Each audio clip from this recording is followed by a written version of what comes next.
अस्सलाम वालेकुम। In the previous lecture हमने CSS 2020 का जनरल साइंस एंड एबिलिटी का पास पेपर का क्वेश्चन नंबर 7 सॉल्व किया था।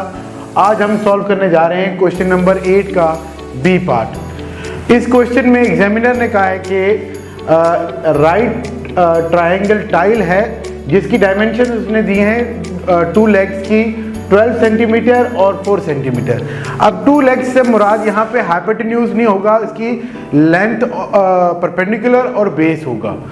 सिमिलरली उसने कहा लाउंज की जो डायमेंशंस हैं वो है 8 मीटर लेंथ और 6 मीटर उसकी विड्थ है।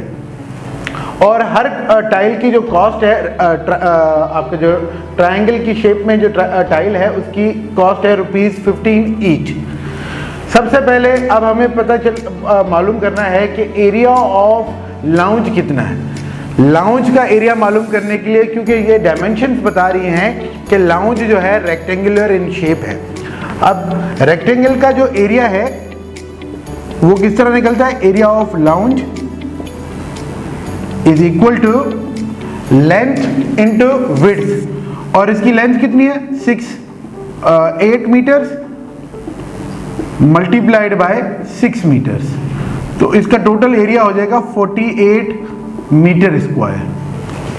तो एरिया ऑफ लाउंज जो है वो 48 मीटर स्क्वायर है, पर ये मीटर स्क्वायर में है और हमारा जो टाइल है वो सेंटीमीटर में है। तो we have to convert metre square into centimetre square. As you know कि 1 मीटर में कितने सेंटीमीटर होते हैं, 100 centimetre. So 1 meter square will be equal to 10,000 centimetre square. तो आपका ये कितना एरिया हो जाएगा 48 मल्टीप्लाइड बाय 10,000, ये आप कन्वर्ट हो गया सेंटीमीटर स्क्वायर में। तो area of lounge in centimetre square में कितना है 48 मल्टीप्लाइड बाय 10,000, तो ये हो जाएगा आपका 4,80,000 सेंटीमीटर स्क्वायर। अब हमें इस लाउंज में लगाने हैं रेक्टेंगुलर टाइल्स जिनकी डायमेंशंस ये हैं, और हमें पता है कि एरिया ऑफ राइट ट्रायंगल किस तरह निकलता है 1/2 बेस इंटू परपेंडिकुलर। अब perpendicular and base are interchangeable, आप बेस की जगह परपेंडिकुलर कर लें, परपेंडिकुलर की जगह बेस कर लें, इससे कोई फर्क नहीं पड़ता। लिहाजा तो आपका एरिया ऑफ ईच टाइल कितना निकलेगा 1/2 मल्टीप्लाइड बाय 12 मल्टीप्लाइड बाय 4।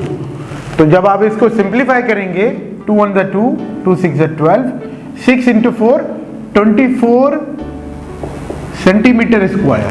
तो ईच टाइल का जो एरिया है वो है 24 सेंटीमीटर स्क्वायर।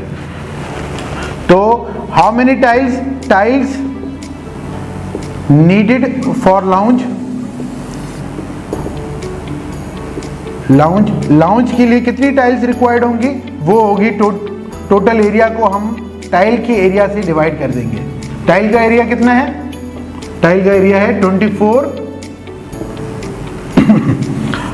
1 24 24 2 48, तो 2 के आगे आप 4 जीरो आ जाएंगे। 20,000 टाइल्स इस लाउंज में लगेंगी, 20,000 टाइल्स इस लाउंज में लगेंगी। और एक टाइल जो है वो कितने रुपीस की है, उसने क्वेश्चन में गिवन दिया है 15 रुपीस। तो कॉस्ट कितनी आएगी आपकी, कॉस्ट 20,000 मल्टीप्लाइड बाय 15।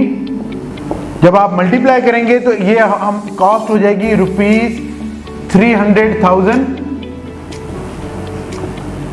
या आप इसको कह सकते हैं 3 लाख रुपए। आई होप ये चीज़ आपको समझ आ गई होगी। रेक्टेंगुलर एरिया किस तरह निकलता है, ट्रायंगल का एरिया किस तरह निकलता है, और कॉस्ट ऑफ जो टाइल्स हैं वो आपको फाइनली मालूम हो गया 300 lakh. Thank you very much. जैसा कि प्रीवियस वीडियो में हमने क्वेश्चन नंबर 8 का बी पार्ट किया था CSS 2022 का जनरल साइंस एंड एबिलिटी का पास पेपर, अब हम करने जा रहे हैं क्वेश्चन नंबर 8 का सी पार्ट। इसमें एग्जामिनर ने आपसे कहा है कि एक स्वेटर है जिसकी कॉस्ट अननोन है, और उसमें आपको कह रहा है कि वहाँ पे जो क्लर्क है उसने गलती से 20% अमाउंट जो है वो इंक्रीज वाली टैग लगा दिया है इंस्टेड ऑफ 20% डिक्रीज। तो ओरिजिनल अमाउंट आपको मालूम नहीं है, वो कह रहा है कि हमें ओरिजिनल जो है अमाउंट जो है वो कैलकुलेट करनी है। तो हम लेट अज्यूम के लेट ओरिजिनल प्राइस जो स्वेटर की थी वो कितनी थी, वो हमें मालूम नहीं है, लिहाजा हम अज्यूम कर लेते हैं इट इज एक्स। ठीक हो गया। अब उसके बाद वो कह रहा है कि जो क्लर्क है उसने टैग लगा दिया 20% इंक्रीज का, तो 20% रेज्ड प्राइस कितनी होगी, रेज्ड प्राइस, तो जाहिर सी बात है जितनी ओरिजिनल है प्लस 20% उसने ओवर ऐड कर दिया ऑफ एक्स, तो ये this will make it how much 1.2x। ये ओरिजिनल प्राइस थी और उसने इंक्रीज कर दी 20% प्राइस 1.2x। इंस्टेड अगर वो कम करता, रिड्यूस प्राइस लिखता यहाँ पे 20% रिड्यूस प्राइस, वो कितनी होती, अगर वो गलती से इंक्रीज करने की बजाय एक्चुअली वो रिड्यूस कर देता तो क्या होती है x माइनस 20% ऑफ x, तो कितनी होती 0.8x। अब इसकी इस गलती की वजह से जो ओरिजिनल प्राइस जो प्राइस में जो डिफरेंस आया है दैट इज ₹80, और ये इसने एग्जामिनर ने आपको मेंशन कर दिया है। ये जो इसकी गलती है 1.2x कर दिया है और इंस्टेड ऑफ 0.8, उस गलती की वजह से डिफरेंस प्राइस में कितना है 80 रुपीज़ का। तो इसका और इसका डिफरेंस किसके बराबर है 80 रुपीज़ के। सो 1.2x जो इसने गलती में लिख दी माइनस 0.8x जो ओरिजिनली होनी चाहिए, इन दोनों का डिफरेंस किसके बराबर है ₹80 के बराबर। तो 1.2x माइनस तो कितना हो जाएगा 0.4x इज इक्वल टू ₹80। तो x किसके बराबर हो जाएगा 80 डिवाइडेड बाय 0.4 और ये हो जाएगा 800 डिवाइडेड बाय 4 और इज इक्वल टू 200 रुपीज। तो ओरिजिनल कॉस्ट उसकी कितनी थी 200 रुपीज थी। यहां से हमने मालूम कर लिया कि ओरिजिनल कॉस्ट स्वेटर की थी 200 रुपीज। अब इसने क्या किया 20% कम करने की बजाय, अब 200 का 20% कितना होता है अंडरस्टूड है 20%। अगर आपको 10% निकालना है तो एक जीरो निकाल देंगे तो ये हो जाएगा 20 हो जाएगा, और 20% का मतलब 20 और 20 40, तो इसका 20% किसके बराबर है 40 रुपीज़ के बराबर है। तो इसने गलती से 40 रुपीज़ कम करने की बजाय 40 रुपीज़ बढ़ा दिए, 40 रुपीज़ बढ़ा दिए, तो बढ़ने की वजह से प्राइस कितनी हो गई 240 और होनी कितनी चाहिए 200 में से माइनस कर दे तो 160, और एज अ रिजल्ट इन दोनों में डिफरेंस कितना आया, डिफरेंस आया ₹80 का, जो क्वेश्चन में उसने आपको गिवन दिया है। तो आई होप ये चीज़ आपको समझ आ गई होगी। It's very much clear. Thank you very much.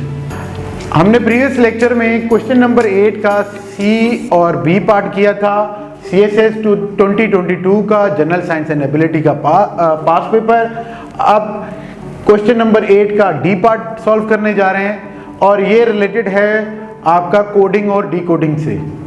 अब इसमें बड़ा सा आसान सा इसने कोडिंग और डिकोडिंग का क्वेश्चन दिया है, जिसमें वो कह रहा है कि ब्रदर स्टैंड्स फॉर दिस, तो आप बताएं सिस्टर स्टैंड्स फॉर व्हाट। अब इसमें आपने क्या करना है, अगर थोड़ा सा आप गौर करें कि जो फर्स्ट लेटर है, फर्स्ट लेटर का जो प्रीसीडिंग लेटर है, फर्स्ट लेटर का प्रीसीडिंग लेटर कौन सा होगा ए, वो आपका यहां पे आ गया। आर का प्रीसीडिंग लेटर कौन सा है, मतलब प्रीसीडिंग से मुराद यह है कि पहले वाला, वो है क्यू, वो सेकंड लास्ट पे आ गया, सेकंड लेटर सेकंड लास्ट पे आ गया। ओ का प्रीसीडिंग लेटर क्या है एन, वो थर्ड लास्ट आ गया। इसी तरह टी का प्रीसीडिंग लेटर क्या है एस, वो आपका फोर्थ नंबर पे आ गया। एच का प्रीसीडिंग जी, वो आपका थर्ड पे आ गया। सेकंड लास्ट जो है वो है ई, इसका प्रीसीडिंग क्या है डी, वो सेकंड नंबर पे आ गया। और लास्ट लेटर क्या है आर, उसका प्रीसीडिंग लेटर क्या है क्यू, वो फर्स्ट पे आ गया। तो फर्स्ट वाला लास्ट पे, लास्ट वाला फर्स्ट पे, पर हर लेटर का प्रीसीडिंग लेटर जो है वो यहाँ पे आ रहा है। अब यहाँ पे भी हम वही करने जाएंगे, जो हमने ऊपर अडॉप्ट किया है वही हम नीचे अडॉप्ट करेंगे। First letter is S, S से पहले क्या आता है? आर। और इसी तरह आई से पहले क्या आता है? एच। और सिमिलरली थर्ड वाला लेटर क्या है? एस, तो वो थर्ड लास्ट में चला जाएगा, वो क्या होगा? आर। इसी तरह टी से पहले क्या आता है? टी से पहले आता है एस, वो आपका जो है चौथे नंबर पे आ जाएगा। ई से पहले क्या आता है? टी, वो हमने यहाँ पे प्लेस कर दिया। और जो लास्ट लेटर है वो ऑब्वियसली फर्स्ट पे आ जाएगा। आर से पहले क्या आता है? क्यू।